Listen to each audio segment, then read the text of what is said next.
Good morning, friends. Today we discuss our new topic from the subject of material science. तो आप सभी लोगों का फरीसर क्लासेस में स्वागत है। जैसा कि हमने प्रीवियस वीडियो में पढ़ चुके हैं physical, chemical, thermal properties of material. आज हम लोग पढ़ने वाले हैं मैकेनिकल प्रॉपर्टीज़। तो मैकेनिकल प्रॉपर्टीज़ क्या है?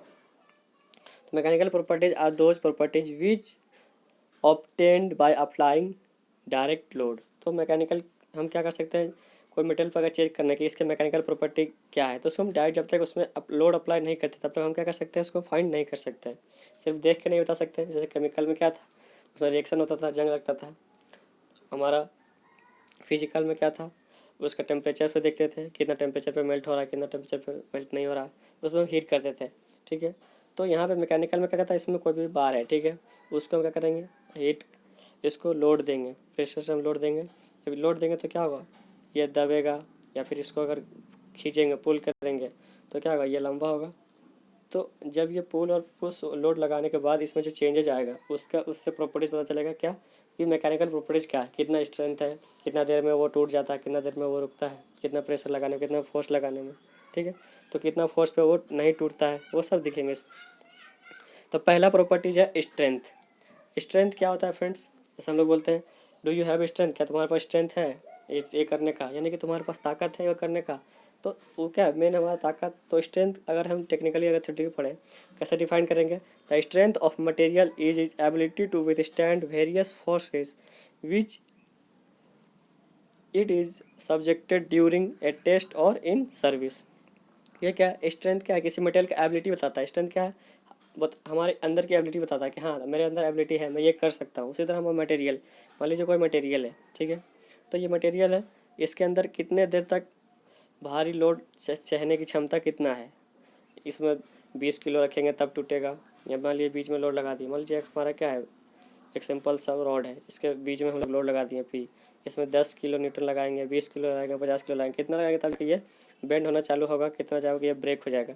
तो उसके अंदर जितना सहने की क्षमता होगा उसको क्या बोलेंगे, स्ट्रेंथ। ठीक है, ये कब सब्जेक्ट होगा, जब इसमें हम कोई चीज़ सर्विस करेंगे, यानी कि उस पर लोड अप्लाई करेंगे, तो उससे पता चलेगा कि हाँ ये इतना लोड देने पर ये बेंड हो जा रहा है या फिर ये टूट जा रहा है। तो इसका मेन क्या एबिलिटी ऑफ द मटेरियल भी बोल सकते हैं।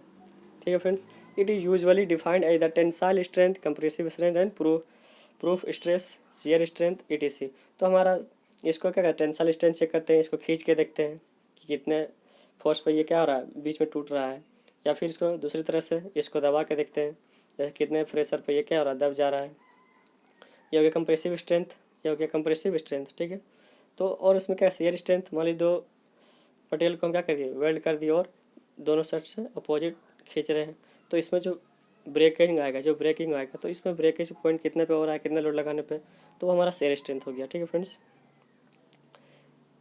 अब चलते हैं नेक्स्ट पॉइंट पे, इलास्टिसिटी। इलास्टिसिटी क्या है, इसको हिंदी में बोलते हैं प्रत्यास्था। ठीक है, प्रत्यास्था तो क्या होता है, इलास्टिसिटी सिंपल सा, it is the ability of material to regain its original dimension. जैसे रबर क्या है हमारा, इसको खींचने पे मान लीजिए हमारा ये रबर, इसको क्या करते हैं, खींचते हैं तो क्या होता है, दोबारा अपने शेप एंड साइज में क्या होता है, आ जाता है। तो क्या इलास्टिक मटेरियल है तभी तो वापस आ रहा है। इलास्टिसिटी नहीं होती क्या होता है, वहीं पे फिक्स हो जाता है, वो लंबा रहता है, या फिर दबाते तो छोटा ही रहता है। लेकिन क्या होता है, दबाते हैं फिर वो क्या होता है, वो अपने साइज में वापस आ जाता है। तो इलास्टिसिटी क्या है, the property material which can regain its original shape and size after removal of load.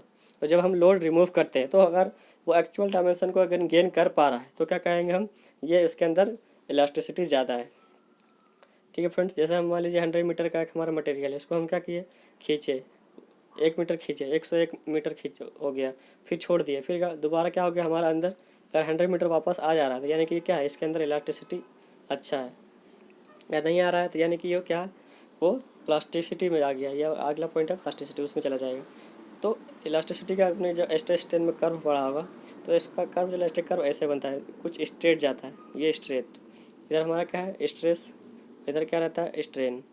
तो यानी कि इस पॉइंट के बाद हमारा क्या होगा, ब्रेकिंग का पॉइंट आता है, यहाँ फ्रैक्चर पॉइंट आता है। तो मान लीजिए ये पॉइंट है, ये हमारा ओ पॉइंट है, ये ए पॉइंट है। तो स्ट्रेस यहाँ पे हम स्ट्रेस लगा रहे हैं, ठीक है, लोड लगा रहे हैं, मान लीजिए पी लोड लगा रहे हैं, और ये